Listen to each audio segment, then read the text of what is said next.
Ada sesuatu tentang depresi yang banyak orang tidak pahami. Depresi tidak selalu muncul seperti yang kita bayangkan.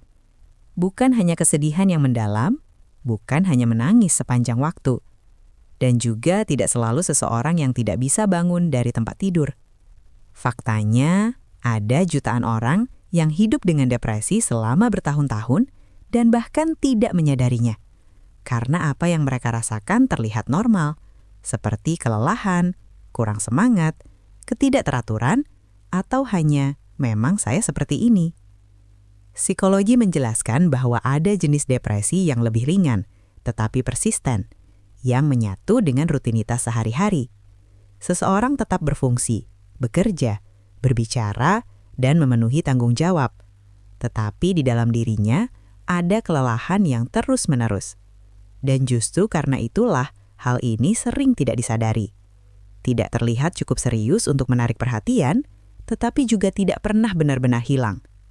Dan ini mulai muncul dalam kebiasaan-kebiasaan yang dianggap normal oleh semua orang. Yang pertama adalah prokrastinasi yang terus-menerus. Bukan hanya menunda tugas sesekali, tapi melihat sesuatu yang sederhana dan merasa itu membutuhkan terlalu banyak energi. Jadi kamu menundanya, mendorongnya ke nanti. Ini bukan soal kemauan. Seringkali ini adalah otak yang mencoba menghindari sesuatu yang sudah terasa melelahkan, bahkan sebelum dimulai. Yang kedua adalah pola tidur yang tidak teratur. Entah kamu tidur terlalu banyak tapi tetap merasa lelah, atau kamu tidak bisa tidur dengan baik meskipun sudah sangat kelelahan. Tubuh mungkin berhenti, tetapi pikiran tidak benar-benar beristirahat. Ini terjadi karena sistem yang mengatur energi dan istirahat menjadi tidak seimbang seiring waktu. Yang ketiga adalah hubungan dengan makanan. Beberapa orang mulai makan tanpa sadar, mencari kenyamanan cepat. Sementara yang lain kehilangan nafsu makan sepenuhnya. Ini bukan sekedar kebiasaan, tapi cara otak mencoba menghadapi apa yang sedang dirasakan. Yang keempat adalah menjauh dari orang lain, tetapi secara halus. Kamu masih berbicara, masih merespons, tetapi mulai menghindari pertemuan, lebih memilih di rumah, menunda interaksi, dan selalu ada alasan yang terasa masuk akal. Masalahnya adalah ketika ini menjadi pola. Yang kelima adalah iritasi yang terus-menerus. Hal-hal kecil mulai mengganggu lebih dari seharusnya. Suara, pesan, keterlambatan. Ini terjadi karena pikiran sudah kelelahan, sehingga toleransi pun menurun. Yang keenam adalah distraksi berlebihan.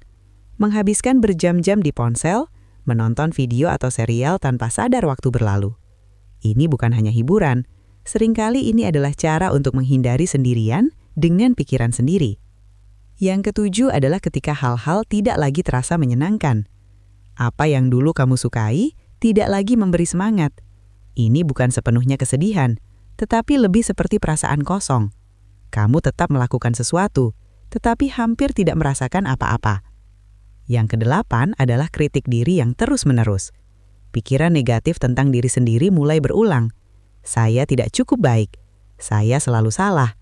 Tidak ada yang berhasil untuk saya. Seiring waktu, ini mulai terasa seperti kebenaran. Yang kesembilan adalah kesulitan mengambil keputusan sederhana. Memilih apa yang harus dilakukan, apa yang dimakan, dari mana memulai. Semua terasa lebih melelahkan daripada seharusnya. Seolah-olah bahkan pilihan kecil membutuhkan usaha yang besar. Dan yang ke-10 adalah hidup dalam mode otomatis. Kamu melakukan apa yang perlu dilakukan, bekerja, menyelesaikan hal-hal, menjalani rutinitas, tetapi tanpa benar-benar hadir, seperti hanya melewati hari demi hari. Intinya, masing-masing kebiasaan ini secara sendiri-sendiri bisa terlihat normal. Semua orang pernah mengalaminya di suatu titik. Tetapi ketika beberapa di antaranya muncul bersamaan, sering, dan dalam jangka waktu lama, ini bukan lagi sekedar fase. Ini bisa menjadi tanda bahwa ada sesuatu yang perlu diperhatikan. Jenis depresi ini tidak sepenuhnya melumpuhkan. Seseorang tetap bisa berfungsi. Dan justru karena itulah, seringkali ia sendiri tidak menyadari apa yang sedang terjadi. Tetapi ada perbedaan besar antara tetap berfungsi dan benar-benar baik-baik saja. Jika kamu merasa relate dengan beberapa poin ini, itu bukan otomatis berarti diagnosis, tetapi bisa menjadi peringatan penting. dan mengabaikannya terlalu lama hanya akan menumpuk. Yang terpenting adalah memahami bahwa ini bukan sekedar memang sifatmu. Ini adalah sesuatu yang bisa dipahami dan ditangani. Dan terkadang semuanya mulai dari hal sederhana, menyadari bahwa kamu tidak benar-benar baik-baik saja, meskipun dari luar terlihat seperti itu. Kamu merasa relate dengan salah satu kebiasaan ini? Atau bahkan beberapa sekaligus? Tulis di komentar. Aku ingin tahu berapa banyak orang yang mengalami ini tanpa menyadarinya.